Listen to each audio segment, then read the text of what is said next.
noite, meus amigos. Estamos aqui de volta. Como sempre, começamos invocando a Santíssima Virgem Maria, o Santo Padre Pio de Pietrelcina, para que roguem a Deus que nenhuma injustiça se cometa neste programa.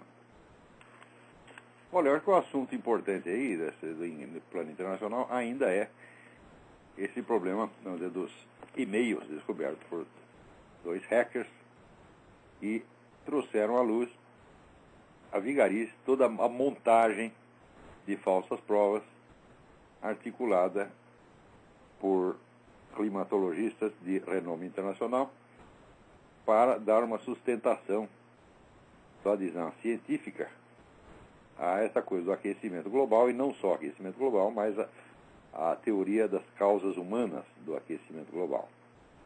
É muito importante entender que esses cientistas que foram assim desmascarados não são cientistas quaisquer, mas são os principais autores do relatório do painel intergovernamental das Nações Unidas sobre a mudança climática, o IPCC. Este relatório do IPCC, por sua vez, é o fundamento principal dessa reunião em Copenhague, onde se pretende implantar um imposto mundial sob a alegação de combate ao aquecimento global. De modo que nós estamos, vocês devem se lembrar daquela emissão do Lord Christopher Monckton, que foi inclusive reproduzida ali no Mídia Sem Máscara, né, anunciando claramente que a implantação deste imposto global é já automaticamente a implantação de um governo mundial, porque não há imposto se você não tem meios de forçar o pagamento do imposto. Quer dizer, se não há um órgão policial para fiscalizar o pagamento do imposto, então o imposto não existe. Então, a implantação do imposto mundial já é automaticamente a criação de um poder mundial capaz de se impor a cidadãos de quaisquer países do mundo, forçando ao pagamento do imposto e se impor também a todos os governos. Ora, isso aí é a novidade, é a mutação mais revolucionária de todos os tempos. Porque a implantação do governo mundial não é só um crescimento do organismo estatal para o nível global. Você vê que uma das funções principais do governo é representar um povo perante outros povos. Quer dizer, você tem uma função de representação. Quer dizer, se não há um povo estrangeiro perante o qual você tenha de ser representado, a própria existência de governo se transforma, vamos dizer, num fenômeno meio estranho.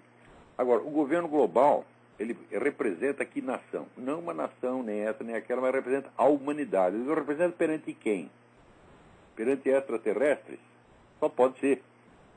Né? Quer dizer, não há um possível inimigo externo ou um possível aliado externo. Se não há relações exteriores, a própria noção de governo fica totalmente alterada.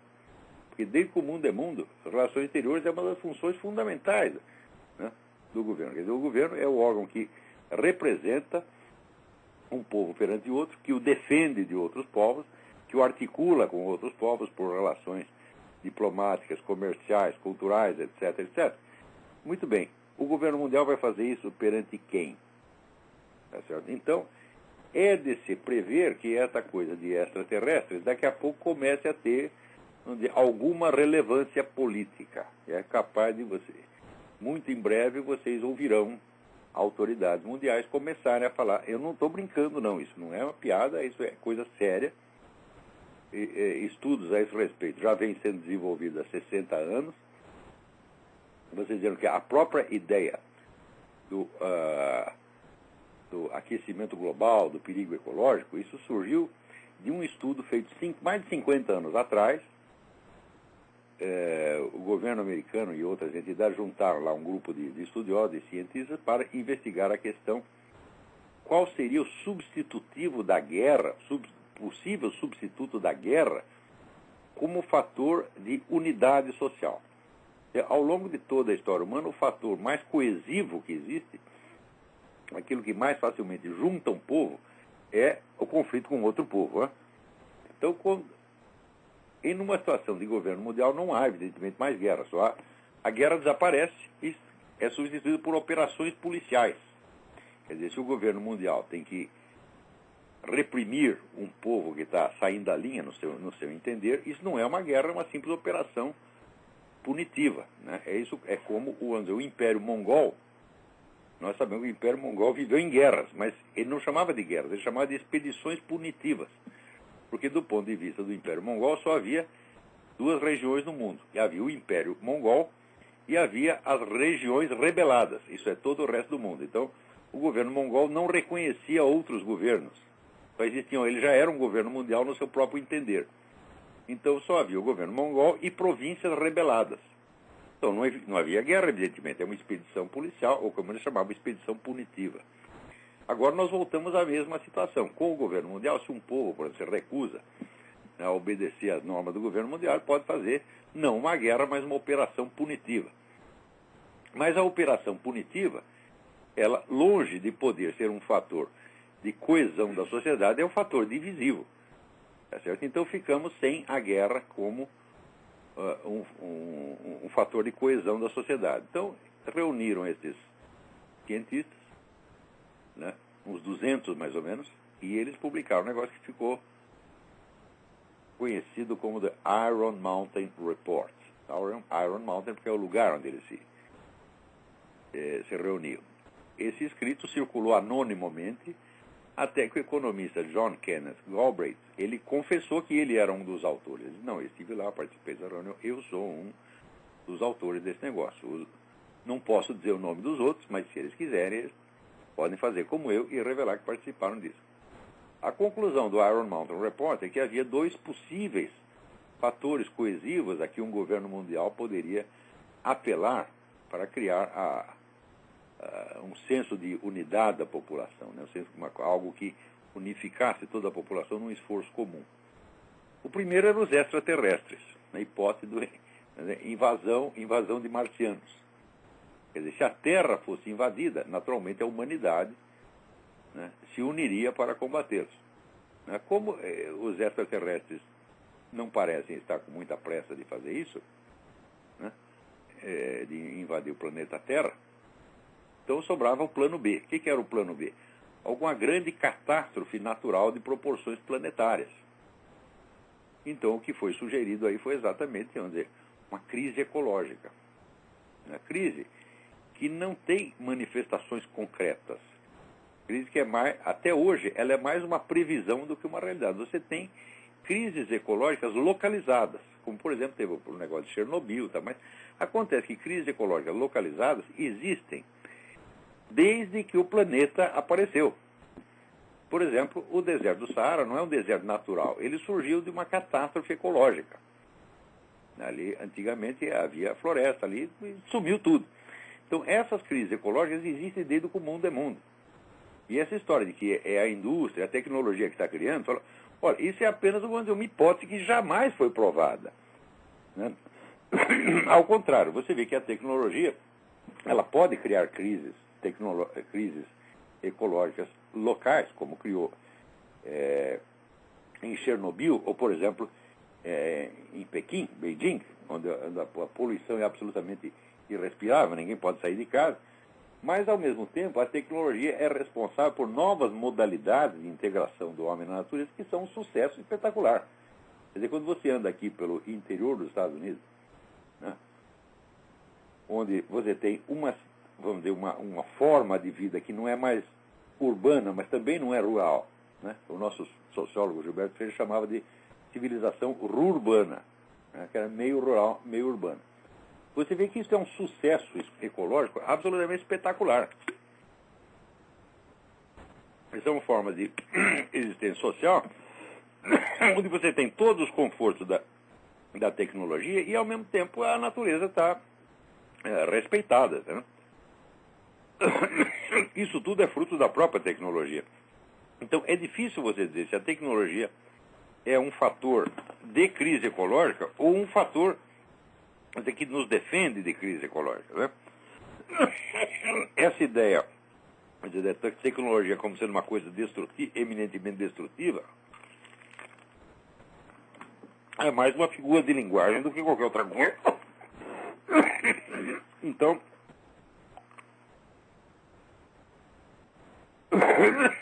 O que nós temos aí, vamos dizer, é a medida mais revolucionária de todos os tempos, que é a implantação de um governo mundial, que vai não apenas centralizar o poder em escala planetária, mas vai mudar a própria natureza do fenômeno chamado Estado. E isso tudo está para acontecer baseado num relatório que foi todo montado por meio de fraude.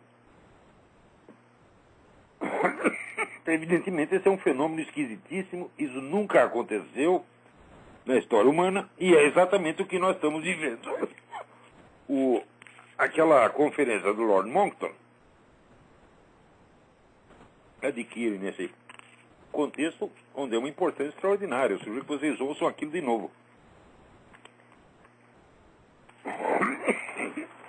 Ao mesmo tempo, o caráter farsesco dessa coisa ainda é reforçado, vamos dizer, pela circunstância social que está acontecendo, onde ali as prostitutas dinamarquesas estão oferecendo sexo grátis aos participantes da conferência de Copenhague. Inclusive o seu Obama, aproveitando que está lá distante da dona Michelle, ele pode se prevalecer dessa oferta que foi feita pela Sindicato Dinamarquês das Trabalhadoras do Sexo. São 79 prostitutas, onde você mostra o crachá da Conferência da Mudança Climática e você dispõe dos serviços eróticos gratuitos. Aquelas senhoritas, muito bonitas, adoráveis, estão lá, então, à disposição desta elite científica, né, internacional, que vai salvar o planeta. Não é um negócio fantástico? Não. Agora, aqui o Halley Barbosa me escreve, aqui, ontem a Rede Globo, que lidera o alarmismo e todas as táticas de esquerda do nosso país, mostrou no Fantástico porque o CO2 é o grande vilão do pretexto aquecimento global. Por meio de uma repórter e painéis gráficos, ela dizia: veja este gráfico da variação da temperatura através dos tempos. Agora veja esse outro do aquecimento do planeta durante blá, blá, blá, blá, blá. Quando sobrepomos um gráfico ao outro, vemos que eles são praticamente iguais, o que quer dizer que a Terra está aquecendo mesmo. E que foi no período da Revolução Industrial que isso começou. Esse gráfico é arquiconhecido, porque quem colocou o gráfico em circulação foi o Al Gore, quando ele lançou o livro dele, a famosa Verdade Inconveniente, que é o título invertido, porque você já viu uma verdade inconveniente, né, ser publicada em toda a mídia mundial, aparecer na televisão, todo o pessoal do showbiz, está todo mundo agora anunciando uma verdade inconveniente? Você já viu uma coisa dessa? Quer dizer, essa é a própria, né, inversão, essa é a coisa mais conveniente de todos os tempos. Quer dizer, esse pessoal em Copenhague, eles estão, vamos dizer, lançando na conta dos países, na conta de débito do país, a maior nota fiscal de todos os tempos. E são vários trilhões de dólares que vão ter que ser coletados. Quer dizer, por que nós temos que pagar esses trilhões de dólares? Sabe por quê? Porque aquela meia dúzia de vigaristas da Universidade de East Anglia, que é esse Dr. Philip Jones, Keith Briefer, Michael Mann e outros, né, combinaram entre si de falsear os dados para subscrever esse alarmismo do aquecimento global. E é por isso que isso aí tem que pagar.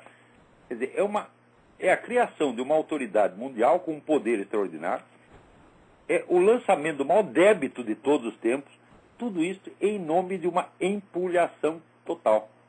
Porque ao mesmo tempo que os caras estão fazendo isso, os próprios apóstolos do aquecimento global estão confessando que eles estão perplexos porque a temperatura do planeta está estacionária e, na verdade, até diminuiu nos últimos 10 anos. Isso saiu na revista Spiegel, né? Olha, climatologistas estão confusos pelo intervalo do aquecimento global, que é um intervalo de apenas 10 anos, que faz há 10 anos que não aquece nada, né? Mas nesse mesmo momento, todos os caras estão confessando que o problema não existe, estão coletando trilhões de dólares para resolver o problema que eles mesmos estão confessando que não existe, né? E enquanto isso, né, a mídia está colaborando ativamente para a manutenção dessa mentira sobretudo, você pode procurar na mídia brasileira, você vê que nenhum jornal, noticiário de televisão, comentarista está associando uma coisa com a outra. O chamado, né, como é que estão chamando aqui? Climate Gate, né? É o Climagate, né? Então, estão chamando, ninguém está associando o escândalo da Universidade de East Anglia com o encontro de Copenhague. E o encontro de Copenhague com a instalação do governo mundial. Eles fazem como se fossem coisas completamente separadas umas das outras. Não. Os argumentos que justificam o lançamento desse imposto são exatamente aqueles montados por esses camaradas que acabam de ser denunciados como vigaristas. Agora, contra quem você vai recorrer contra o governo mundial? A quem você vai apelar contra o governo mundial? Tem uma autoridade superior? Não tem. Então acabou, você sabe que é empulhação, sabe que é vigarista, mas você vai ter que aceitar. Então, quer dizer, o governo mundial, automaticamente, ele cria, vamos dizer, a autoridade incontestável, indiscutível. É impossível desobedecer. É impossível ficar contra. E você não tem uma outra autoridade a quem recorrer. Você vê, entre outras monstruosidades que tem o governo mundial, vem o fim do direito de asilo.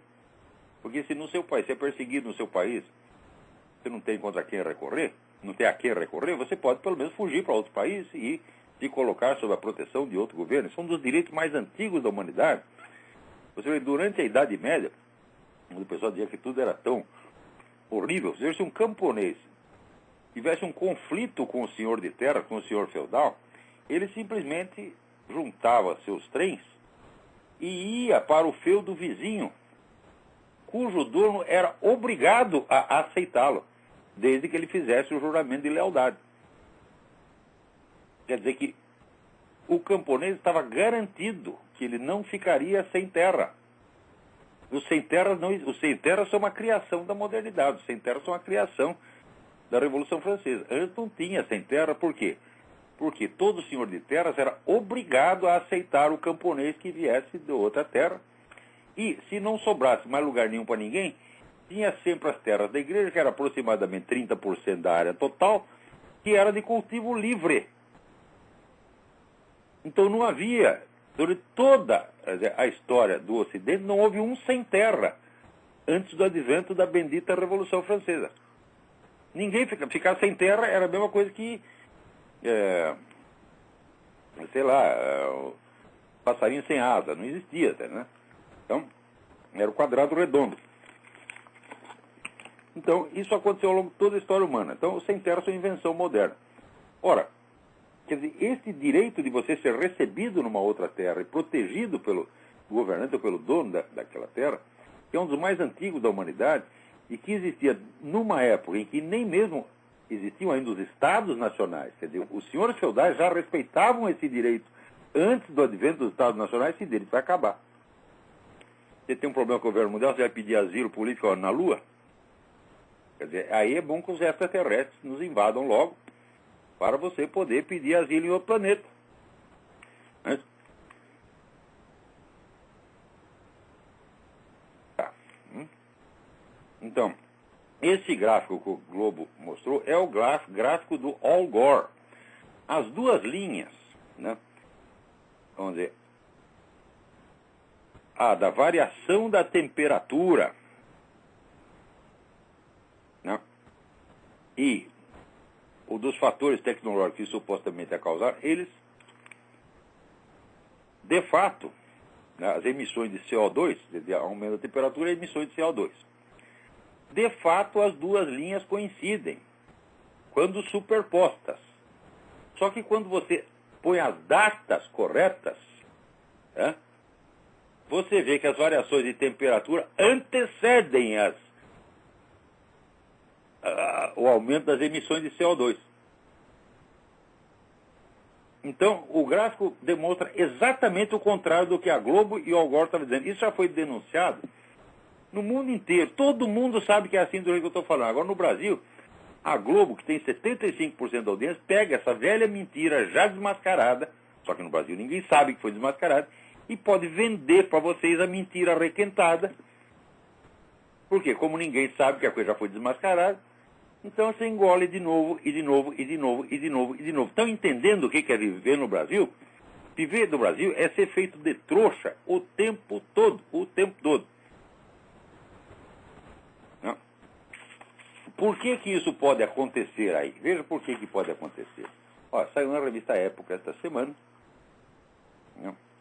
A pesquisa Indicador do Alfabetismo Funcional, INAF, divulgado pelo IBOP desta semana. Então, ali aparece que 32% dos brasileiros com educação superior são educação superior, com um diploma de educação superior. São analfabetos funcionais.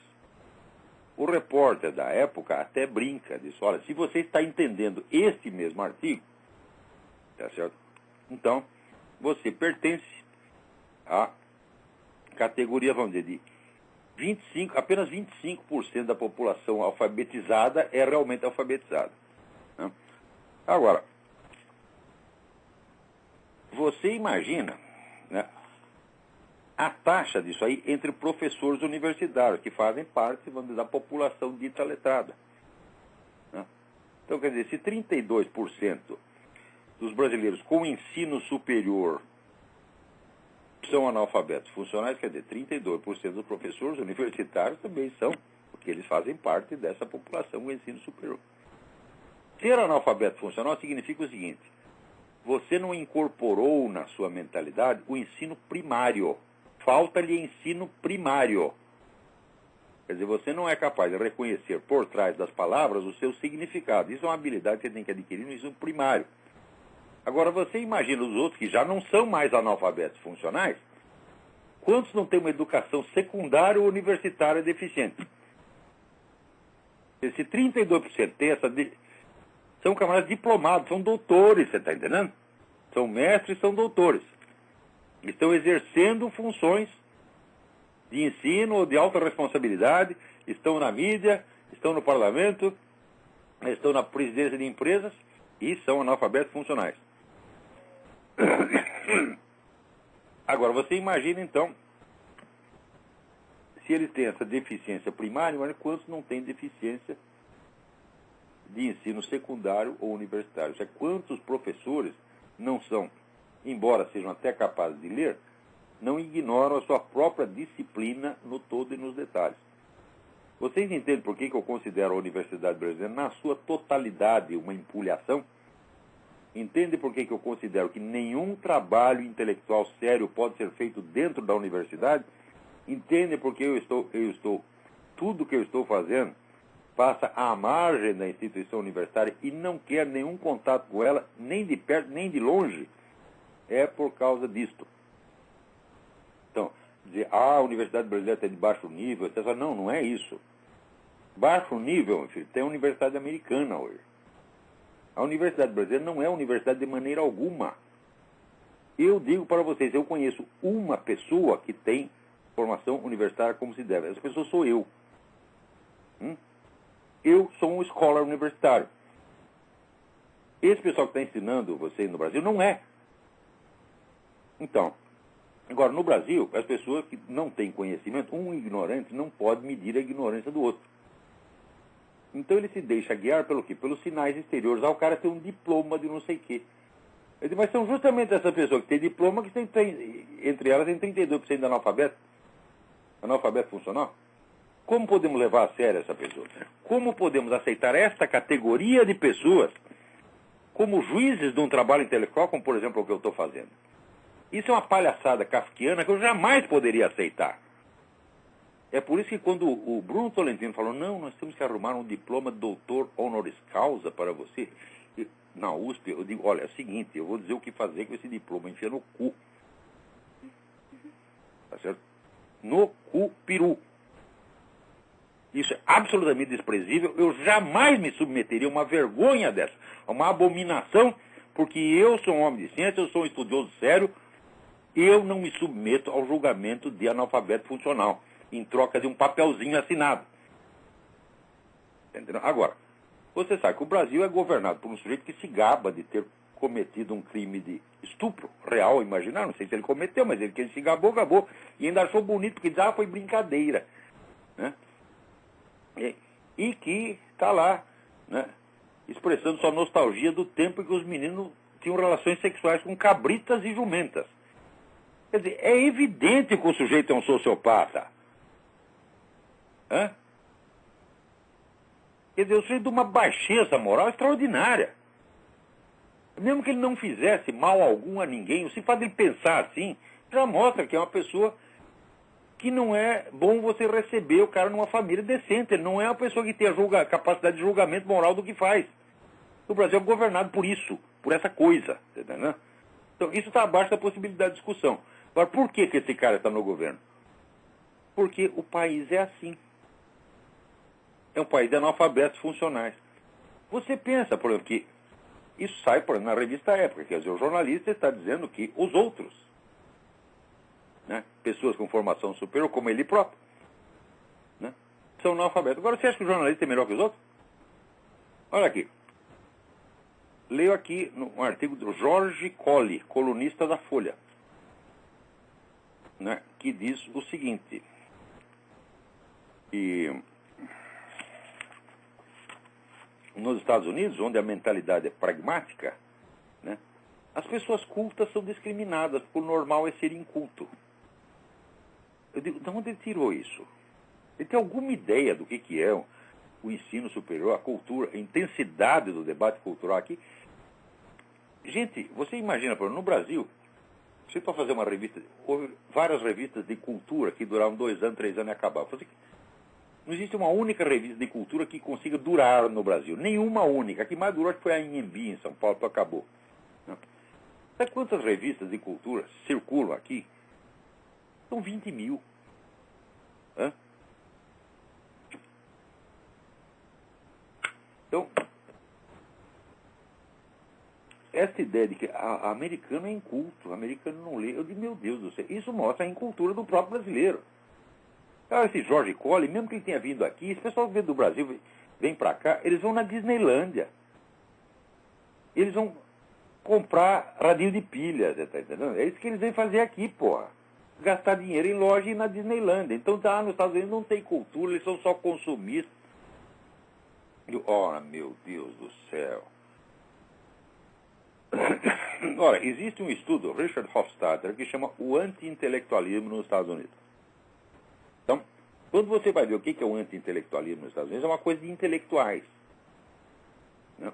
Eram intelectuais protestantes, religiosos, teólogos, né, que achavam que a atividade da inteligência não submetida à religião é um negócio pecaminoso. Então, se o sujeito estuda muito, mas não é religioso, então está no pecado. Então, o estudo, de certo modo, quando ele pretende uma independência em relação à religião, se torna pecaminoso. Essa foi a origem do anti-intelectualismo americano, quer dizer, um anti-intelectualismo altamente intelectualizado e de origem religiosa. O que o pragmatismo tem a ver com isso? Esse idiota não sabe nem o que é pragmatismo. Quando fala pragmatismo no Brasil, quer dizer um sujeito que só pensa em dinheiro.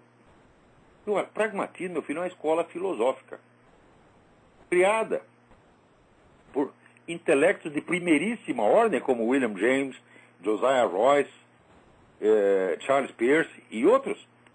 Quer dizer, o pragmatismo é intelectualidade altamente requintada. Agora, no Brasil, quem quer que só pense em dinheiro, o pessoal diz que ele é pragmático.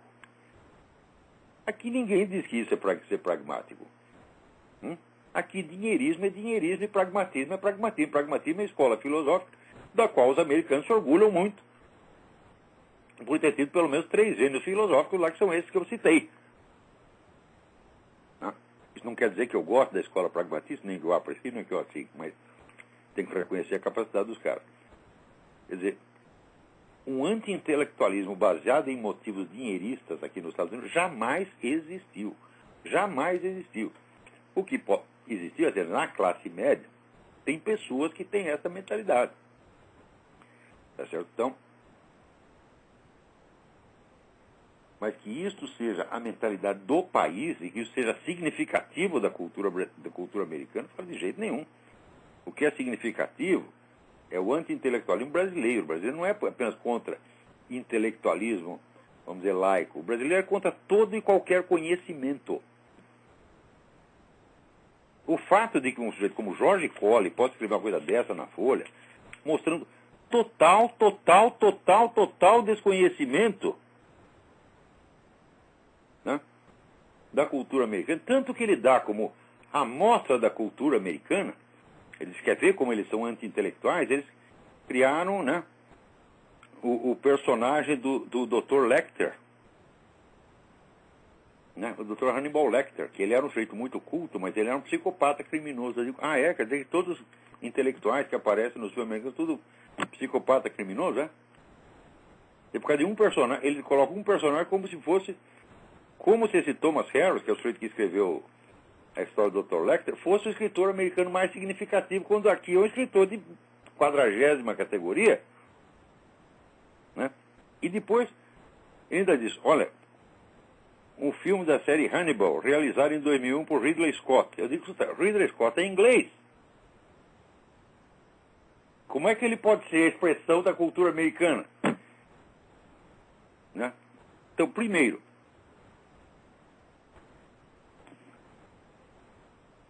o fato de você ter um intelectual que é um assassino, quer dizer que aqui é essa ideia, intelectuais são assassinos, estão sempre tramando coisa, todo mundo é contra o intelectual. Ao contrário, aqui é uma puxação de saco de intelectual que dá até vergonha. Por exemplo, você tem uma ideia do que são as verbas de pesquisa, as verbas para as artes plásticas, as verbas para a literatura que circulam aqui? É uma monstruosidade. Isso é maior do que o orçamento da República Brasileira. Isso quer dizer, esse Jorge Colli não tem a menor ideia do que se passa aqui. Então, está lá você dando opinião sobre uma coisa que ele ignora todo mundo. O que é isso? Isso é uma forma de analfabetismo funcional. Um jornalista não pode escrever sobre aquilo que ele desconhece. Eu, por exemplo, eu não posso escrever uma matéria de turf, porque eu nunca entrei no Jockey Club. Eu não sou capaz de distinguir um cavalo de raça de um jumento, você está entendendo? Uhum. E não sou capaz de distinguir de certos seres humanos. Tá? Então, como é que eu posso escrever sobre turf? Eu não posso escrever sobre turf, gente. Né? Eu não posso escrever sobre moda. Tá certo? Principalmente moda masculina, porque eu me visto do mesmo jeito desde que eu me entendo por gente. Né? E você pega lá um terno desenhado por alfaiate, como é que chama que tem uma rua em Londres, até esqueci. A rua famosa dos alfaiates. Cadê, eu esqueci, vai. E um comprado ali no Walmart, eu não sou capaz de distinguir isso. Então eu não posso escrever sobre isso, meu filho. Né? Eu me lembro que quando eu estava no Jornal da Tarde, me empurraram para a seção de economia. E eu, forçado pela circunstância, escrevi matérias econômicas sem entender nada de economia e morria de vergonha e até hoje me arrependo disso. Mas era a única vaga que tinha. Falou, você trabalha naquela seção de economia, você pede demissão. Falei, bom, então eu escrevo, mas você quer que eu engane os leitores? Tá bom, eu engano. Muito mais tarde eu fui estudar economia, daí que eu vi as monstruosidades que eu escrevi. Mas não eram artigos assinados, eram meras notícias. Agora, mas se eu vou escrever uma matéria assinada de economia, fingindo que sei a coisa, quando não estudei nada, eu nunca faria isso. Mas tá aí o seu Jorge Colli faz um cara escreve sobre cultura americana. Eu garanto que esse desgraçado não é nem capaz de ler direito em inglês. Né? Se fosse, entenderia o que ele está dizendo não tem pé nem cabeça. Então, olha aqui, o analfabetismo funcional está disseminado no Brasil. A cultura superior acabou. Porque veja o que aconteceu no Brasil. Eu estou estudando, no momento, um livro muito interessante de um autor chamado Randall Collins, um dos maiores sociólogos do século XX. E o livro é uma espécie de uma sociologia dos intelectuais. E ele demonstra, olha, um livro de 1000 páginas, e uma das coisas que está bem demonstrada ali é que é o seguinte. É claro que a atividade intelectual tem aspectos políticos, mas acontece que a política dos grupos intelectuais, os conflitos dentro dos grupos intelectuais, são resolvidos por meios intelectuais. Quer dizer, você tem a discussão, e alguém leva a melhor na discussão, né? E ele coloca ali, diz, olha, é uma constante da história, né, exaustivamente demonstrada, que quando você usa meios extra-intelectuais, por exemplo, meios políticos, você age através da autoridade política, ou da repressão, ou de campanhas de difamação, você usa meios intelectualmente inválidos para interferir numa discussão intelectual, o seu prestígio intelectual decresce e aquela corrente de ideias que fez isso acaba sumindo. E quer dizer, uma coisa é a disputa política pelo poder geral, no Estado, na sociedade, etc. Outra coisa é a política dos meios intelectuais, a política interna da classe intelectual. Né? Ele diz, quando a política geral, a disputa ideológica, a disputa pelo poder, entra dentro da política dos intelectuais e procura determiná-la, a vida intelectual acaba. Isso aconteceu inúmeras vezes, e foi exatamente o que aconteceu no Brasil. A partir dos anos 60, 70, esse pessoal da esquerda aplicou extensivamente no Brasil a política de ocupação de espaços gramsciana. Isso quer dizer que toda a atividade intelectual foi submetida diretamente às necessidades da luta pelo poder. Resultado, acabou a vida intelectual no Brasil. Quem é o culpado disso? Toda a esquerda brasileira. Todos eles acabaram com a possibilidade da disputa intelectual. Vou te dar um exemplo. Entra o seu Olavo de Carvalho no campo. Né? Tem lá umas ideias dele, tem umas opiniões, escreve uns livros, etc, etc. Quem me combateu no campo intelectual? Quem quis ter uma discussão intelectual comigo? Nenhum. Quer dizer, a disputa intelectual foi substituída pelos mecanismos que são usuais na política de poder. Você não fala do sujeito, você ignora ou você lança campanha de difamação, inventando coisinha contra ele. Foi isso que fizeram.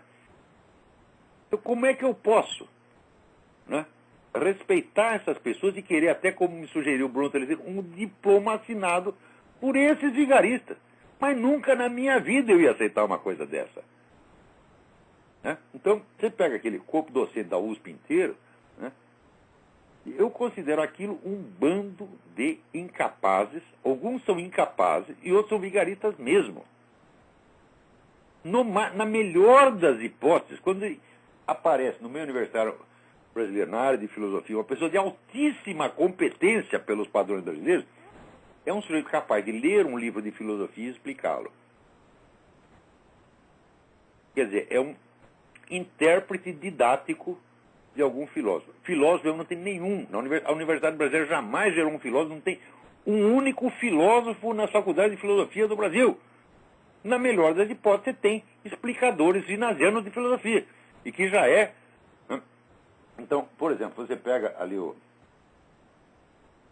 no catálogo das edições Paulus, por exemplo, ou Paulinas, né? Você tem vários autores universitários que escrevem, olha aqui, né, a doutrina de Santo Tomás de Aquino sobre não sei o quê, né, a teoria de Karl Marx sobre não sei o que mais. Então são caras que estão explicando didaticamente o que um filósofo do passado falou. Isto não é ser filósofo, porra. Isto não é filosofia, isto é uma atividade quase filológica. É apenas uma atividade de divulgação. Então, as pessoas que são mais... Por exemplo, Dona Marilena Chaui escreveu um livro sobre Spinoza, que é mais ou menos nesse nível. Eu digo, olha, ela até como explicadora de Spinoza, até de vez em quando ela tem alguma ideia quase original. Eu digo, isto, no Brasil, é o suprassumo da filosofia. Quer dizer, o sujeito ele conseguiu ler Spinoza e até explicou alguma coisa a respeito. Isto é o topo da atividade universitária no Brasil. Você pega lá, o Alberto Oliva escreveu um livro, Os Pré-Socráticos. Então ele pegou os textos do Pré-Socrático, colocou em ordem e explicou. Né? Anaximandro disse isso, Tales disse aquilo, papapá. É um livrinho didático. Isso aí é ser um professor universitário no Brasil. Eu não estou nesse nível, minha gente. Eu sou um filósofo, porra. Os caras não entendem a diferença? Eu posso ser um filósofo de merda, mas sou um filósofo de verdade, entendeu? Não é um problema de o seu nível qualitativo. O problema é o seguinte, eu nos meus livros eu investigo questões extremamente difíceis, às quais eu dou soluções que eu mesmo encontrei. Das quais você pode procurar a teoria dos 4 discursos, falo, não tem. O último que resvalou no assunto foi Santo Tomás de Aquino. Tem 5 linhas de Santo Tomás de Aquino a respeito, foi tudo que existe. Ou seja, você pega a minha teoria do império, que está exposta lá no Jardim das Aflições, aquilo, meu filho, a criação inteiramente minha. Foi uma questão que eu coloquei, eu investiguei e eu achei a resposta, certo ou errado, ela está lá. E assim por diante. Todo dia eu fiz uma lista das questões filosóficas nas quais eu procedi em investigações pessoais. Claro que a gente sempre se baseia numa tradição anterior, mas o conteúdo das soluções que eu dei é meu. Então, eu sou um filósofo, esses caras não são. Então, no máximo, professorzinho de filosofia. Então, é por isso que não querem discutir comigo. Porque sabe que não tem gabarito. Ninguém tem na Universidade Brasileira, ninguém tem. Por quê? 32% deles são analfabetos funcionais. Quer dizer, 32% não tem formação primária. Mais 20% que não tem formação ginasiana e mais 20% que não tem formação universitária nenhuma e que nem sabe sequer o que é uma formação universitária. Está aí. Você completou 70%, 80%. Por que vamos levar a sério essa gente? Ah, mas eu preciso do diploma para trabalhar. Então você é culpado também. Porque se você está na escola em busca do seu diploma, tá certo? E não de conhecimento, você está ajudando a perpetuar a empulhação. Então você perde o direito de falar da Universidade Brasileira porque você é ainda pior do que ela. Tem gente na linha? Alô, quem é? Alô? Alô? Caiu a linha. Alô? Alô? Alô, peraí, tem alguém tentando falar aqui, mas está tão baixo. Fala mais alto. Espera um instantinho. Não dá, essa ligação está muito ruim, desliga aí. Alô? Alô, quem é?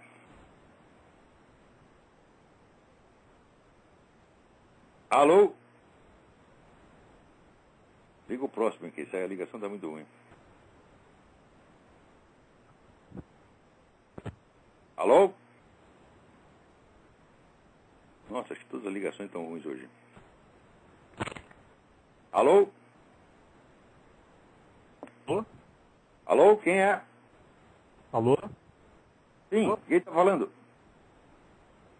É o Marcelo de São Paulo. Marcelo de São Paulo, tudo bem? Oi, tudo bem? Olá, sobre religião. Você já comentou?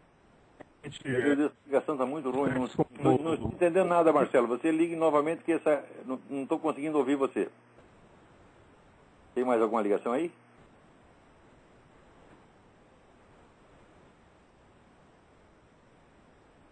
Alô?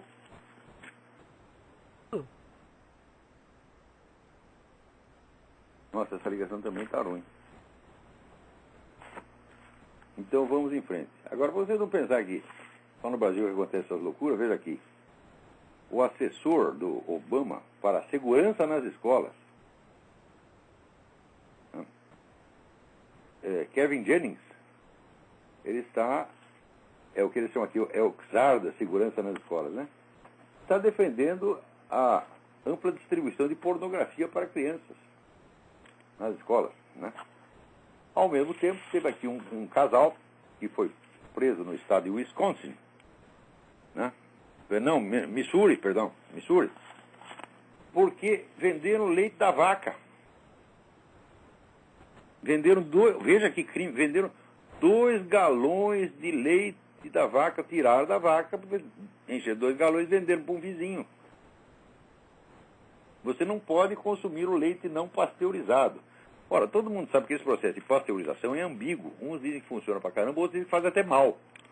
Tá certo? Então, tem gente que não gosta do leite pasteurizado e prefere o leite direto da vaca, que é o leite que a humanidade bebeu durante a sua existência inteira, né?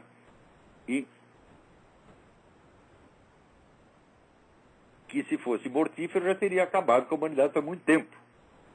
Então tem muita gente aqui que prefere o leite direto da vaca. Acontece que a lei proíbe né, você vender essas coisas. Então o que o pessoal faz? Eles loteiam a vaca. Você tem uma vaca e você vende ações da vaca. Tá certo? Então, vamos dizer, cada vaca tem 40 acionistas, então o acionista, ele tem uma quota de participação na vaca, ele vai toda semana buscar o leite da vaca aqui. E se alguém disser, está vendendo, fala, não está vendendo, a vaca é minha, eu sou acionista da vaca. E esse casal aqui, coitado, caipira, bobearam. Em vez de lotear a vaca, em vez de vender ações da vaca, venderam 2 galões de leite. Foram para a cana por causa de 2 galões de leite. Você vê o que é, vamos dizer, o Estado controlador, onissapiente e onipotente. Isso está piorando cada vez mais. Claro que ainda não chegou, né, no nível brasileiro, né? No Brasil, por exemplo, o coitado do empresário, ele vai passar a nota fiscal, o computador dele já está ligado no Ministério da Fazenda, é o Ministério da Fazenda que emite a nota fiscal. Ele não pode emitir sua própria nota fiscal. E já, né, debita o imposto na hora. Isso quer dizer, você não pode escolher que dia que você vai pagar o imposto. Você não tem o controle, vamos dizer, do timing da aplicação do seu capital. Nem isso tem. Quer dizer, isso não chegou, é isso nos Estados Unidos. Mas que eles estão imitando o Brasil, estão se brasilianizando rapidamente, estão. Se depender do Obama, vai ser tudo burocratizado aqui, né? Só que, primeiro, tem um negócio que não pode fumar, né, dentro de certos prédios, depois não pode fumar na frente do prédio, depois não pode fumar perto do prédio, daqui a pouco tem uma lei que também não pode fumar longe do prédio, né? Tudo isso baseado, vamos dizer, em pesquisas que são a verdadeira empulhação. Né? Todas essas pesquisas sobre fumo passivo, sabe como é que elas são feitas? Né? São feitas por perguntas a pessoas que viveram em ambientes onde havia fumantes. Ah, você viveu em tal lugar, aquilo fez mal para você? Daí o cara com a vaga recordação, sim ou não, e eles fazem uma estatística baseada nisso, minha gente. Por quê? Não há possibilidade científica de medir fumo passivo. É impossível. Então, foi na base da recordação de pessoas. Então, e é evidentemente... e sobretudo de pessoas que estavam doentes. Então, o que você acha que a pessoa respondeu? Fiquei lá, foi o fumo, aquele sujeito fumando aquele cigarro maldito que me matou. Quer dizer, é uma estatística feita de recordações puramente subjetivas. Não há medição alguma. Meu filho, onde não há medição exata, não há ciência.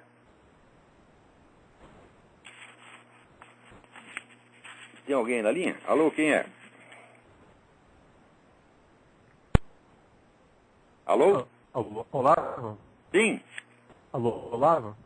Sim. Marcelo, está ouvindo? Perfeitamente, agora estou ouvindo. Pergunta sobre...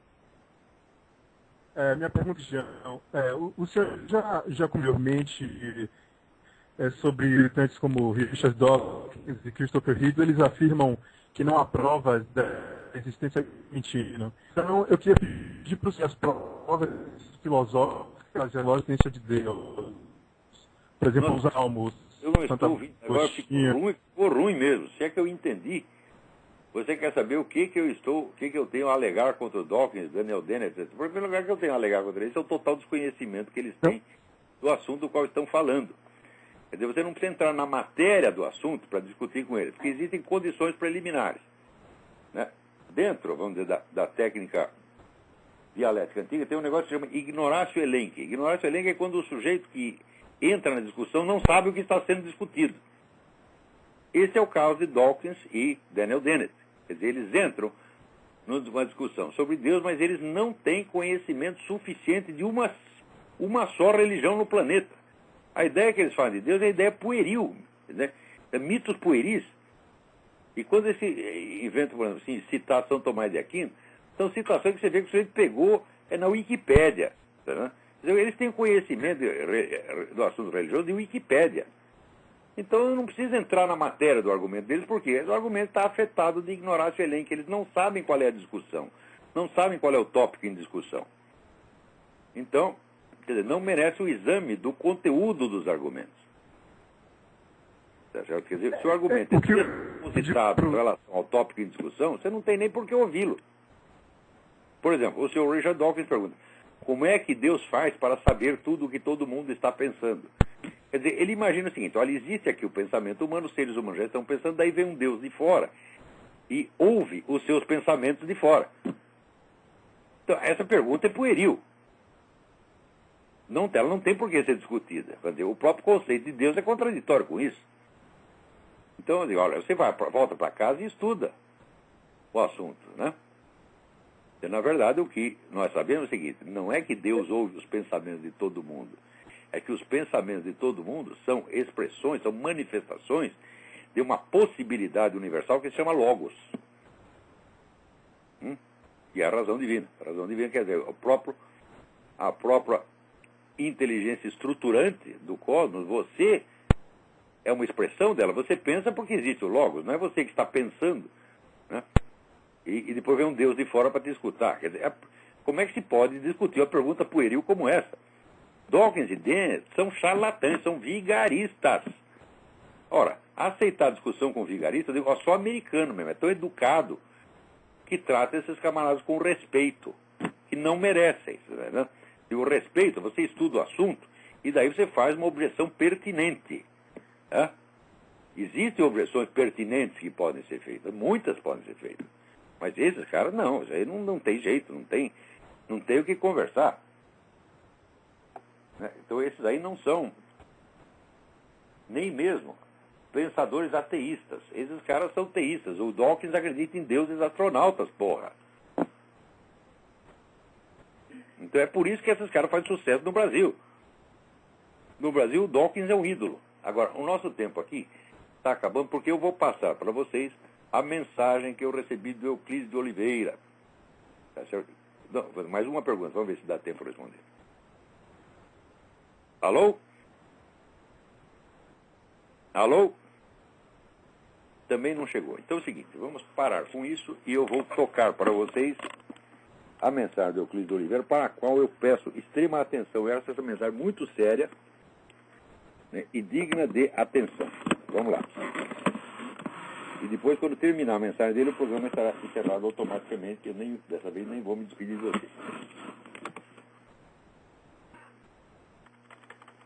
Um minutinho que já vai começar já já.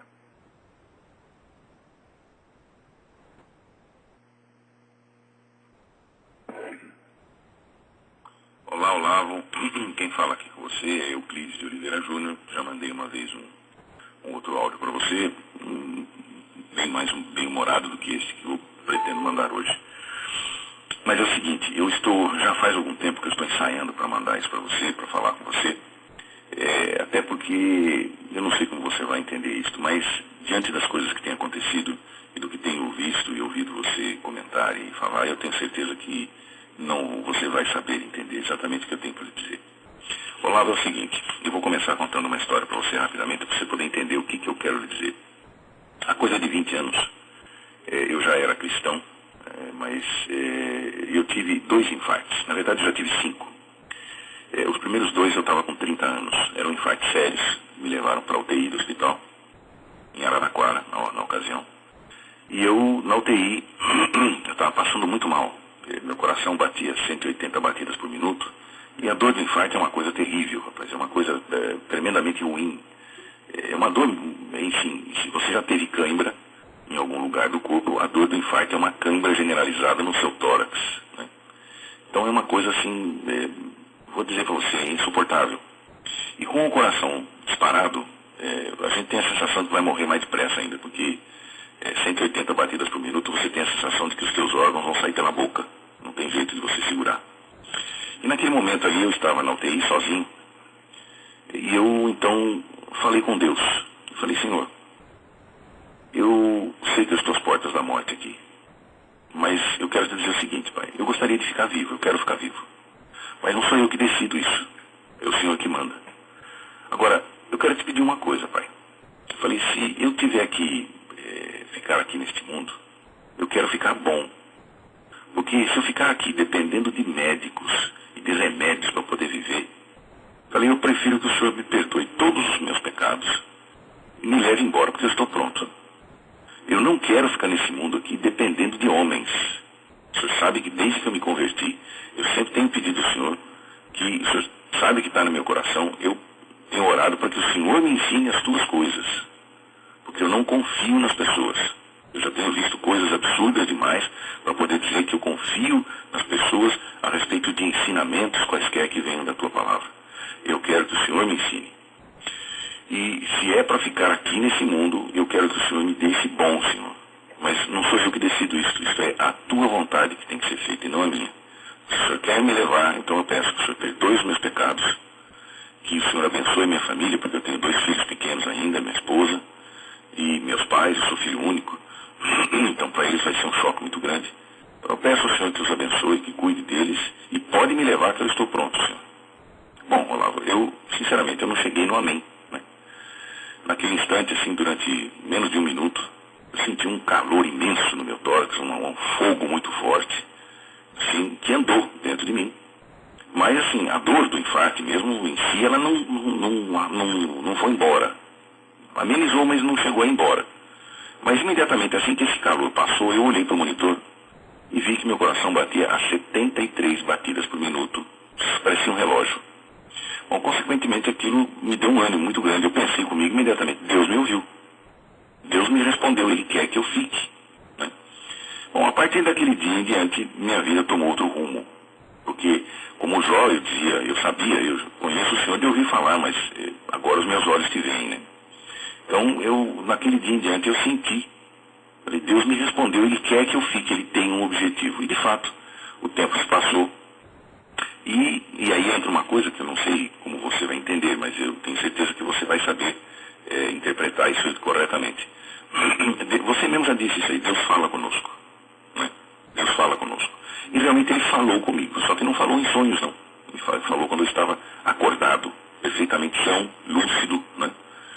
E me falou algumas coisas que me pegaram de surpresa. Isso é um assunto muito longo que eu não vou comentar nesse áudio.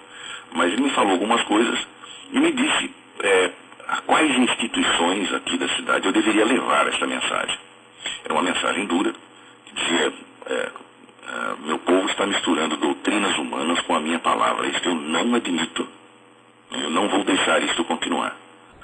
Bom, pois bem, eu fui nessas instituições, algumas igrejas, e também uma reunião da ABONEP, que é a Associação dos Homens de Negócio do Evangelho Pleno, e levei esta palavra.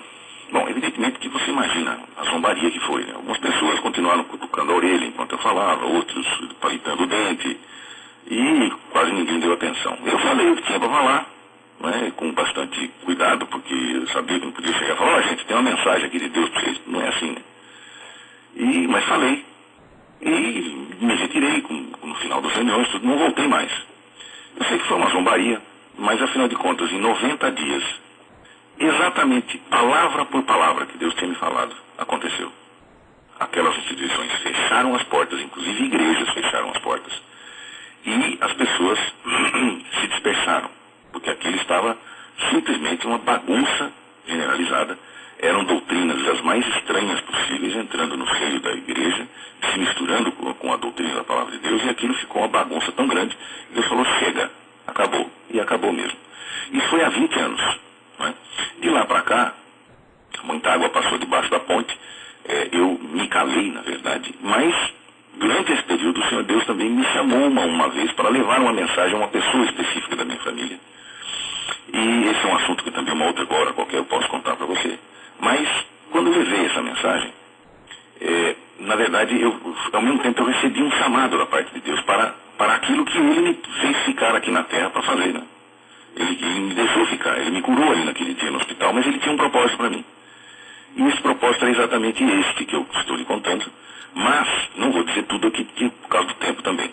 Mas se você quiser saber qual é o meu chamamento, eu vou lhe dizer, eu vou te indicar na própria Bíblia, que foi o que eu ouvi inteiro, sem lembrar que aquilo estava daquela forma na Bíblia, mas está em Ezequiel, capítulo 33.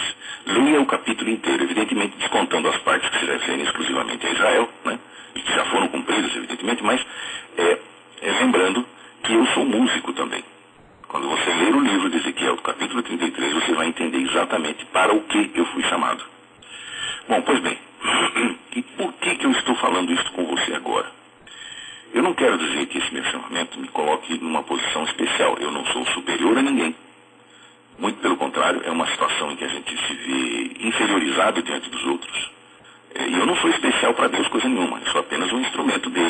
faz isso com todos aqueles que o amam. Não necessariamente sou eu, mas todos aqueles que o amam, ele se comunica com essas pessoas, ele fala, nós sabemos disso. Ele falou com você, quantas vezes ele já nos ensinou sua família, muitos amigos cristãos de verdade, você sabe que Deus fala. Então, só que tem, conforme está lá em Efésios, né, o apóstolo Paulo diz que existem funções, também lá em 1 Coríntios existem dons. Então, cada um dentro da sua especialidade. Né? Para você ter uma ideia de como a igreja funciona como corpo, eu quero lhe passar, não estou querendo aqui ensinar o Padre Nosso ao Vigário, por favor, hein, Lázaro, mas vou seguir o comentário. Aquilo que você já sabe, e o restante, por favor, não leve em consideração como se fosse uma soberba da minha parte, não é isso não. Mas é o seguinte, você vê que lá em 1 Coríntios, depois em Efésios, tem lá o apóstolo Paulo dizendo que Deus, que o Senhor Jesus levantou para a sua igreja apóstolos, profetas, evangelistas, pastores e mestres com vistas ao aperfeiçoamento dos santos, né? E lá em 1 João nós sabemos que o Espírito Santo nos guia. Então, quer dizer, todos os cristãos têm dentro de si já o Espírito de Deus que os guia nesta vida para a próxima. Né? Bom, o fato é que dentro desses ministérios, alguns têm as suas especificidades. Você vê, a igreja atua como um corpo. Por mais que eu tenha sido chamado, havia coisas que eu não sabia. E você, através dos seus programas, dos seus textos, me trouxe aquelas informações, como eu já falei antes, que faltavam para a minha compreensão dos eventos, das coisas que estavam acontecendo. Eu sabia que tinha alguma coisa, mas eu não sabia exatamente ligar alguns pontos. E você, através daquela palavra que você trouxe nos seus programas, já lhe escrevi a respeito disso. Eu fui sendo instruído, e fui, então, como parte desta igreja, o tijolinho, um tijolinho ensinou o outro tijolinho, e unidos pelo amor nós crescemos, né? Então, isso é a parte importante que eu queria dizer, mas, também, né, mas tem outra coisa que é fundamental que vem agora. Por que eu estou querendo passar tudo isso para você? Pelo seguinte, eu não sei como você tem visto as situações aí nos Estados Unidos, mas eu tenho sentido aqui no Brasil uma coisa que tem me angustiado profundamente a alma. Lá na metade desse ano de 2009, em julho, mais precisamente no dia, deixa eu ver aqui a minha anotação, no dia 17 de julho, eu passei por uma experiência um tanto quanto normal, mas ao mesmo tempo me assustou muito. Eu assisti os seus programas, tudo, e num determinado momento eu vi uma coisa, lendo também os blogs lá do Júlio Severo, do Heitor de Paula, aqueles eventos todos acontecendo no mundo. Eu fiquei assim extremamente angustiado, sabe? Fiquei com a alma apertada, rapaz, aquela coisa de, como é que eu vou dizer para você, angústia mesmo, né? Tristeza de ver o que estavam fazendo com o mundo, as mentiras em que a igreja de Deus está caindo, a igreja de Cristo está caindo numa conversa fiada socialista, que é maligna, é satânico, isso aí é uma coisa que vem do mais profundo inferno. E a igreja está caindo nesse conto e dizendo que aquilo, o pior, está dizendo que aquilo é de Deus, que aquilo faz parte do Evangelho, que aquilo foi Deus que iniciou, como se Deus tivesse responsabilidade pela maldade humana, pela ignorância dos homens que querem viver na ignorância e que querem rejeitar a verdade, né? Bom, pois bem, naquela noite então eu me pus em oração, buscando a Deus para saber o que eu poderia fazer para colaborar, porque por mais que a gente escreva, por mais que a gente estude, eu estava sentindo que não estava, que todos, vamos juntar todos, você e os conservadores americanos aqui no Brasil, os poucos que se levantam, que têm se levantado com força, com capacidade e tudo, eu estava sentindo assim como um nada, entendeu? Estava vendo assim que a gente estava tentando fazer furo na água, porque parece que isso é como um zumbi. Você corta um zumbi no meio, você está brigando com um zumbi, né? Corta um no meio, você não está brigando com um, agora você está brigando com dois. Porque nenhum dos dois morre, né? Então os dois vêm em cima de você e fica aquela situação pior do que estava antes, né? Então eu estava sentindo isso aí. E em oração, o Senhor Deus me falou, como Ele costuma falar. Ele me falou uma coisa, e eu costumo anotar tudo aquilo que o Senhor coloca no meu coração. A maneira como Ele fala comigo é uma maneira comum a todos os cristãos, mas de uma maneira especial Ele fala com aqueles que Ele chama para determinadas funções. Ele fala de forma diferente. E eu quero ler para você duas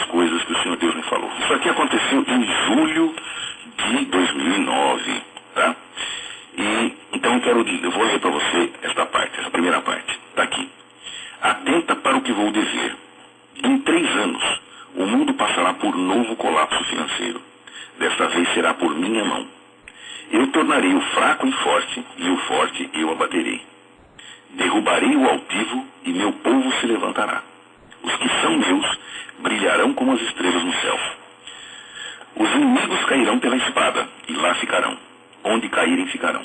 Ao longo do tempo, direi o que devem fazer os que tenho chamado. Prepara-te, pois, para a batalha espiritual que se travará. Eu digo que o inimigo não tocará em nenhum só fio de cabelo das vossas cabeças, mas ele destruirá os que se chamam pelo meu nome e não são meus. Aqui eu vejo um juízo para a igreja, né? Mais uma vez, continuando, mais uma vez vereis a diferença entre o justo e o ímpio, e eu vos mostrarei que não tolero que misturem a minha palavra com doutrinas humanas. Isso já faz 20 anos que o senhor fala isso para mim. Anuncie isto. Daqui a 3 anos, quem tiver, ser-lhe-á dado mais. Quem não tiver, até o que tem será tomado. Se o povo que se chama pelo meu nome não me ouvir e continuar resistindo à verdade, eu não o pouparei dos meus juízos. Derreterei sua dura face de pedra e farei monturos de lixo com os que sobrarem. Muitos se converterão, mas muitos hão de se perder. Mas os que confiarem em mim permanecerão para sempre. Atenta! Eu providenciarei tudo o que for necessário para os dias que virão, de tal forma que tudo lhes será suprido. Aquele tempo será breve, mas colocará o mundo inteiro de joelhos diante de mim. Não temas, pois eu sou contigo. Bom, esta palavra o Senhor me deu dia 17 de julho. Pois bem, eu vou enviar no meu e-mail, que vai lhe dar o link para baixar esse áudio. Tem um link aí, que é o seguinte. Ele vai direcionar para você, vai direcionar você para a página de uma revelação que foi dada para o pastor David Wilkerson. Você deve ter ouvido falar nesse homem que escreveu o livro Entre a Cruz e o Punhal. É um homem muito sério, dentre os poucos que ainda restam na América. É um pastor muito sério, um homem de muita integridade, e ele tem alertado as pessoas com as visões que Deus tem dado para ele. Até hoje nós sabemos que houve uma exclusiva visão há 10 anos que o Senhor mostrou algo que iria acontecer durante este período e que de fato aconteceu. Né? O aumento da prostituição, a inversão de valores, uma série de coisas que há 10 anos o Senhor deu a ele para ver, e isso aconteceu letra por letra.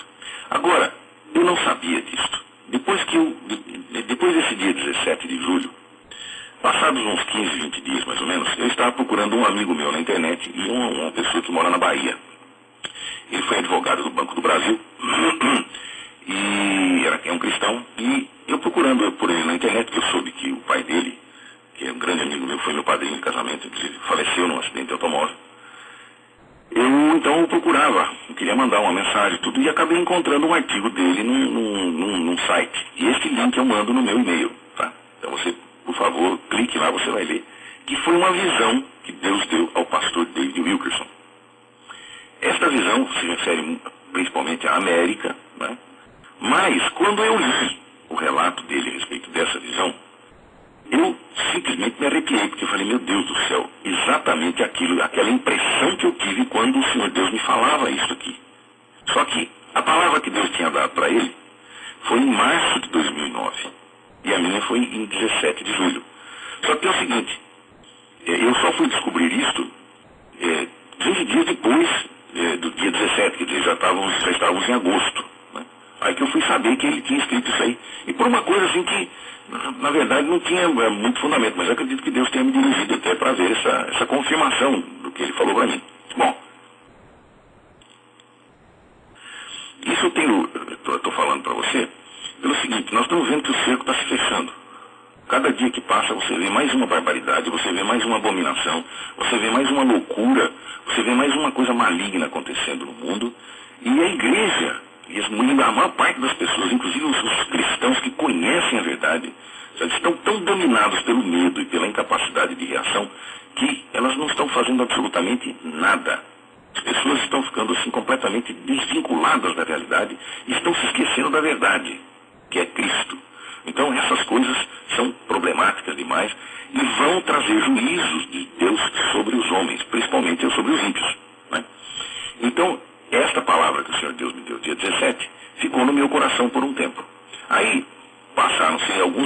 tal. E a coisa de um mês e pouco, minha mãe e meu pai tiveram um problema com um mecânico aqui, que se diz cristão também, mas fez uma coisa assim, sabe, cometeu uma baixeza muito grande com eles. E eu, naquele dia, então, eu sabia que tinha alguma coisa estranha no ar, mas eu realmente não estava entendendo o que estava acontecendo. Fui orar novamente, e novamente Deus, então, confirmou uma palavra comigo, que eu vou ler, que é confirmação daquela primeira, né? Mas eu quero ler para você ter com você, e depois eu quero conversar um pouquinho mais. Essa palavra foi me dada no dia 13 de 11, que é 13 de novembro, né? Então começa assim: Filho meu, ouve as minhas palavras, ouça-as e as ponha por obra, e atenta ao que te vou dizer. Em 3 anos, se a minha igreja continuar surda aos meus profetas e não se voltar para mim, tendo somente a minha palavra pura, dada por meu espírito, e não se arrepender de ter misturado doutrinas de homens e demônios a ela, eu, o Senhor, porei o mundo de joelhos, e até meus filhos e o povo que se chama pelo meu nome, todos tremerão. O cálice da minha ira está transbordando, por causa do meu povo que mistura lodo com ouro, e pedras preciosas coloca em focinho de porcos. O que farei será de tal assombro que o mundo inteiro tremerá. Naqueles dias, aquele que tem será dado mais, e é aquele que pensa que tem e não tem, até o que tem de será tirado. Portanto, filho meu, lembra-te de ouvir a minha palavra e praticá-la. Pede-me sabedoria para estes dias, e eu te darei. Mas ouve com atenção. Não desvie teus pés nem para a direita nem para a esquerda, pois aqueles que não estiverem em caminho reto e andando firmes sobre a rocha que é Cristo, estes cairão. Não disse eu que antes de fazer qualquer coisa desse vulto não avisaria aos meus servos, os profetas, antes que acontecesse? Pois assim eu tenho feito, e assim será. Ouve, meu povo, buscai-me todos de todo o vosso coração, em silêncio, sem algazarra, pois quero falar-vos. Buscai-me de toda a alma, de todo o coração e de todo o entendimento. Sede vós um só no Espírito Santo do Senhor, pois estes que assim estiverem sairão ilesos. Eu farei distinção entre o justo e o ímpio, e não vos ponhais em julgo desigual com os incrédulos, pois castigando eu os ímpios, eu não pouparei os justos por comungarem com ele. Assim, como eu disse que se Moisés e Elias estivessem ali, só aqueles homens eu salvaria da minha ira, assim será novamente. Andai comigo e purificai as vossas vestes. Eu sou o Santo de Israel e cumpro cabalmente o que digo. Eu sou o Senhor e não há outro. Andai comigo e ireis bem. Não temais, porque eu serei com os que me ouvirem e comigo estiverem. Então aqui finda-se a palavra que o Senhor me deu. Olavo, a questão é muito séria. É muito séria. O problema maior é que está no Salmo, não lembro se Salmo 2, agora é o seguinte: destruídos os fundamentos que poderá fazer o justo, né? E o que está acontecendo é exatamente isso. Os fundamentos estão sendo destruídos. Os fundamentos da fé, os fundamentos da moral, os fundamentos que mantêm ainda a humanidade em pé, não é? Estão sendo destruídos dia a dia. Por isso o Senhor vai interferir. Tá? Por quê? Porque a igreja não está fazendo a sua parte. Isso significa, Olavo, é uma coisa que não vem de agora. Você sabe, você estuda isso há 40 anos e você vê essas questões há 40 anos, muito embora só agora algumas pessoas estejam se dando conta do que é que você está falando, né? Graças a Deus eu tive a oportunidade de há uns 5 anos começar a ouvir você, embora aos poucos eu tivesse que ir juntando as coisas, para de repente, naqueles dias em que alguns programas específicos que você fez foram cruciais para mim, para poder entender realmente o que acontecia. E também você deu aquela orientação para nós ouvirmos a palestra do padre Paulo Ricardo com relação ao marxismo cultural. Aquilo então foi para mim o fecho, né? Aquilo fechou o círculo e eu passei a compreender perfeitamente o que está acontecendo. Evidentemente, eu entendia, conforme o senhor me mostrava, eu entendia que alguma coisa estava errada, mas eu não sabia exatamente o que era, né? E onde estava o problema. Para mim, essa colocação de doutrinas humanas e de demônios junto com a palavra dele, ela tinha uma outra conotação. Entendeu? Eu estava vendo a coisa de uma outra forma. E muito embora eu percebesse que havia assim, uma certa alteração em algumas coisas, mas eu não estava conseguindo identificar o ponto. Como você bem expôs, o padre também, agora eu vejo onde está o foco da coisa, né? E Aí eu passei a estudar a coisa exatamente com relação a este foco. E estou vendo o seguinte, é de fato uma questão, como você falou e o padre falou, inclusive no seu último programa, é uma coisa que tem envolvimento espiritual, sim. É uma coisa perigosíssima, é uma coisa que está transtornando a igreja e transformando a igreja, em vez de sal da terra, né, em apenas, como o Senhor Jesus falou, se o sal perder o seu sabor, ele deve ser lançado fora e pisado pelos homens. É exatamente isto que está acontecendo. O sal da terra perdeu o seu sabor, foi lançado à terra, né, e está sendo pisado pelos homens. A igreja está sendo achincalhada todos os dias, né? Satanás está rindo na cara do povo de Deus, porque este povo aceitou as mentiras dele e trouxe para dentro das portas da igreja e para dentro dos seus corações, principalmente, a mentira de Satanás. É um sofisma muito grande, perverso, como você sabe, e nessa questão sofística e tudo mais, eu não vou tentar nem entrar nesse assunto, porque eu vou falar com um filósofo e eu não estou aqui querendo, né, passar mais vergonha, né? O filósofo é você, não eu. Mas é o seguinte, Olavo. Essas questões são muito sérias. O que você tem feito no seu programa, você tem alertado com tamanha força, com coisas assim impressionantes. Mas eu percebo que é como se nós estivéssemos falando para surdos, né? Você pode usar um megafone. Você fala para surdos. Não resolve. Nós estamos assim, é lógico, não é que não resolve. Resolve porque para mim resolveu, para alguns poucos resolveu. Tem trazido, vamos dizer assim, iluminação ao entendimento. Isso é fundamental. Nós não podemos deixar de fazer isso, não é isso que eu quero falar, não. Nós não podemos deixar de fazer, não podemos deixar de escrever, nós não podemos deixar de atacar, não podemos deixar de falar e de expor a verdadeira humilhação que essas pessoas e essas doutrinas merecem, né? Mas eu estou sentindo o seguinte, nós estamos impotentes diante dessas coisas todas. Não resolve, como eu falei para você, você corta um zumbi, você não luta mais com um, agora você luta com dois, né? E as coisas estão seguindo neste caminho. Então, Olavo, eu quero dizer a você o seguinte, se você quiser, eu transcrevo essa palavra, coloco ela no papel, digito para você, mando via e-mail, né? Porque parece que esses dias a minha conexão de internet está um pouco melhor. Então eu tenho que aproveitar e fazer tudo agora, porque depois eu só fico lendo. Aí, quando está ruim, eu não consigo mandar nada para ninguém. Mas agora eu estou conseguindo fazer alguma coisinha, então eu tenho que aproveitar. Se você quiser, eu mando para você arquivar aí, para poder ler com mais calma, porque ouvir é uma coisa, você lendo é outra completamente diferente, né? Você tem tempo para meditar naquilo, você tem tempo para ruminar, vamos dizer assim, as palavras de uma forma diferente. Então, eu espero ter podido passar para você todas essas informações. Eu quero dizer a você o seguinte, por favor, não me julgue como uma pessoa soberba, eu não tenho nenhuma, vamos dizer assim, nenhuma glória, porque Deus tem mostrado isso para mim, porque Ele não mostra só para mim, Ele tem falado com os servos dele, né? E eu não sou o único, nem sou o portador da verdade, não é isso? Tanto que Paulo diz, quando falar em profetas na igreja, falem 2 ou 3 e os outros julguem, né? Então essa palavra dita pelo profeta tem que ser julgada, e evidentemente eu espero que você o faça também. E há uma coisa que é muito importante, que eu vejo no Novo Testamento, como um exemplo que está lá, é que o profeta Ágabo, certa vez, pegou o cinturão de Paulo e disse, aquele que o dono desse cinto vai subir para Jerusalém, ele será, para Roma, né, ele será perseguido, enfim, vai sofrer opção de coisa aqui.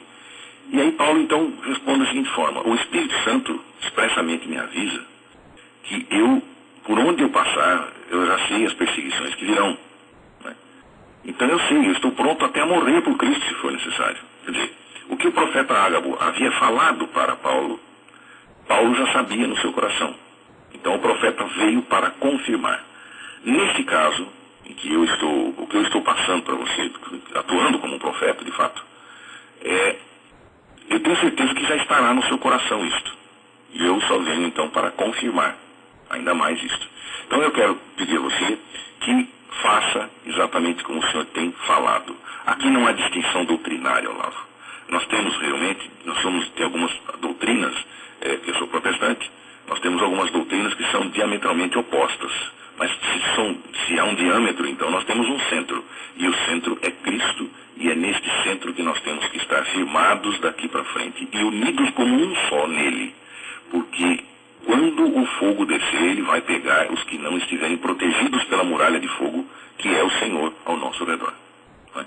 O Senhor já disse que Ele é muralha de fogo ao redor do seu povo. Então, quanto mais alta, é a força que Satanás faz, quanto mais alto é o ataque que ele move contra o povo de Deus, mais alto é o muro que Deus também levanta ao redor do seu povo.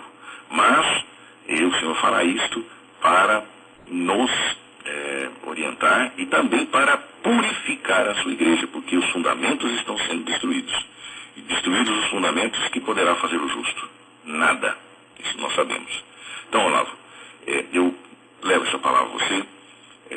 Eu quero desejar do meu coração que Deus o abençoe profundamente e continue abençoando você e sua família, que realmente vocês estejam protegidos pelo Senhor aí, que Ele os livre de todo o mal, que Ele os tire de toda situação difícil, de todas as artimanhas que Satanás tem levantado, que Ele os dirija para o bom caminho, que os mantenha no caminho reto, com os olhos abertos e o coração fixo em Cristo, né? Firmados todos na fé, você e sua família, os que estão aí perto, os que estão longe, né? E que que o Senhor lhe oriente para fazer com esta palavra aquilo que você achar conveniente, aquilo que o Senhor lhe disser, que lhe dirija para você usar isso. Veja também, por favor, esta visão do pastor David Wilkerson, tá certo? E se tem um livro dele chamado The Vision, eu não vi aqui no Brasil. Aqui parece que já está traduzido com a visão, mas eu ainda não encontrei, né? Se você encontrá-lo aí nos Estados Unidos, procure, porque esse livro foi, se não me engano, eu não li, mas pelo que li as resenhas, alguns comentários, ele trata de uma visão que me parece já ocorreu durante esses últimos 10, 12 anos passados. Eu não vou dizer para você o que é, nem se estou certo nessa coisa, porque foi o que me pareceu dos comentários, então eu vou passar para você apenas para que você se informe melhor. Olavo, muito obrigado por seu tempo, viu? Desculpa ficar incomodando você com essas coisas, mas isso eu acho que não incomoda, não. Eu acho que isso é uma coisa necessária. Nós precisamos, entre irmãos, precisamos trocar essas informações e mantermos-nos unidos, porque o fogo virá. Isso, olha, Olavo, durante todos esses 20 anos que tenho andado com o Senhor e o Senhor tem andado comigo, esse Deus de quem eu sou e a quem eu sirvo em meu espírito, todas as palavras que Ele me deu, nenhuma delas falhou. Nenhuma. Leia, junte ao seu conhecimento aí, a essas palavras, a leitura do profeta Jeremias, capítulo 23, dos versículos 16 a 20. Tá? Nos últimos dias entendereis, diz o Senhor. Então, eu não sei quando serão esses últimos dias, quando começará o período tribulacional. Ninguém sabe. Mas o fato é que me parece que eles não estão muito distantes de nós. Sabe? A coisa não está muito boa, não. E eu tenho comigo ainda uma coisa. Pode ser que, se a igreja não se levantar, pode ser que esse período tribulacional comece. Porque os fundamentos podem ser destruídos, né? E destruídos os fundamentos, o justo não pode fazer mais nada. Então, é uma coisa que realmente a gente tem que estar com os olhos abertos. Tá bom? Olavo, desculpe tomar seu tempo. Novamente, que Deus os abençoe bastante. E pode contar comigo aqui, embora eu não tenha, assim, toda aquela desenvoltura que eu gostaria para poder escrever as coisas, mas também tenho feito algumas coisinhas. E espero que você busque essa visão do pastor aí, tá? Já que eu sei que o padre Paulo esteve aí na sua casa, não sei se ele ainda está aí. Busquem o Senhor de fato, ele também é um ministro de Deus, então ele tem responsabilidades, ele tem as orientações do Senhor. Tome cuidado, tome muito cuidado. E eu quero falar aqui para os meus irmãos católicos o seguinte: por favor, não entenda isso como uma ofensa, Olavo, não, de maneira alguma, mas é o seguinte: a Igreja Católica é maioria. E a Igreja Católica tem lideranças específicas, tá certo? O cuidado que vocês devem ter é muito maior. Porque uma vez destruída uma liderança, é como aquele joguinho de dominó: se derrubou uma pedra, cai o resto. Não é? E é preciso muita atenção. Nesse ponto, os evangélicos têm uma certa, vamos dizer, tem e não tem, mas tem uma certa vantagem porque são mais dispersos. Então é difícil, com um tiro só, você não derruba todos de uma vez. Mas de qualquer maneira, essa porcaria está entrando avassaladoramente em todas as igrejas, sem distinção, porque o alvo é o cristão, esteja ele onde estiver. Então, só apenas digo isso porque a Igreja Católica é grande, é maioria no mundo. Então, é um perigo, porque se você imaginou Eu imagino que muita gente não vai dar atenção ao que Deus diz, mas vai dar atenção ao que o homem pode dizer. É o que o homem está dizendo que pode influenciar. Você não, o padre Paulo não. Alguns outros cristãos católicos não.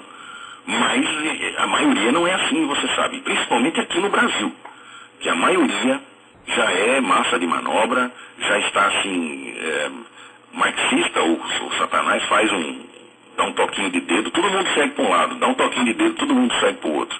Quer dizer, é uma coisa absurda, vil, e nós precisamos ficar muito atentos com isso, porque o alvo agora são aqueles que não dobraram seus joelhos a Baal, né? Aqueles que não foram enganados, porque os que foram enganados já estão ali, todos eles debaixo do mesmo teto.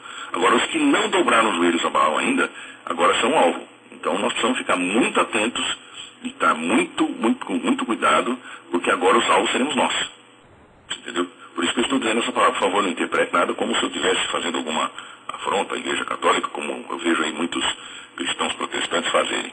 Então, por favor, não leve nesse sentido, porque as diferenças doutrinárias são muitas, mas aqui não é doutrina que está valendo, não. O que está valendo é nossa salvação mesmo. E salvação só tem um, é Cristo. E aí não discutimos jamais. É só ele e não tem outro, né? Então tá bom, Olavo, eu te agradeço bastante. Por favor, eu peço que você entenda isso, que estou fazendo da forma mais respeitosa possível, não é nada contra. Apenas estou levando isso para vocês como uma orientação que tenho no meu coração e eu não posso me calar. Se você ler lá em Ezequiel 33, você verá. Se eu me calar e vocês fizerem alguma coisa errada, vocês não especificamente, mas outras pessoas aqui, o Senhor Deus me tem colocado diante, fizerem alguma coisa errada e elas morrerem em seus pecados, Deus vai cobrar de mim. E eu não quero deixar isso para depois não, porque isso é muito sério. E eu sei que com Deus a gente não brinca não. Ou a gente obedece, custe o que custar, até a vida se for preciso, mas obediência é o que Ele quer. Ele não quer sacrifício, Ele quer obediência. Tá bom? Olavo, Deus abençoe você. Dê um grande abraço no Padre Paulo. Diga a ele que, embora ele seja um padre, e ele que seja um ministro, mas eu também, como cristão, quero dizer que Deus o abençoe bastante, que ele tenha bastante saúde e bastante entendimento para esses dias que virão, porque ele é um alvo certo. Certamente ele é um alvo potencial. Então que Deus o livre de todo mal, que dê a ele bastante sabedoria, entendimento, firmeza na fé, porque a coisa está pegando. A coisa está muito pior do que a gente imaginava. O mundo espiritual está assim, empolvorosa. Principalmente os demônios estão achando que estão conseguindo fazer alguma coisa, embora não sei, eu não entendo esse tipo de burrice, mas eles sabem que o fim deles está próximo. Tá? Olavo, muito obrigado por tudo. Até uma próxima vez.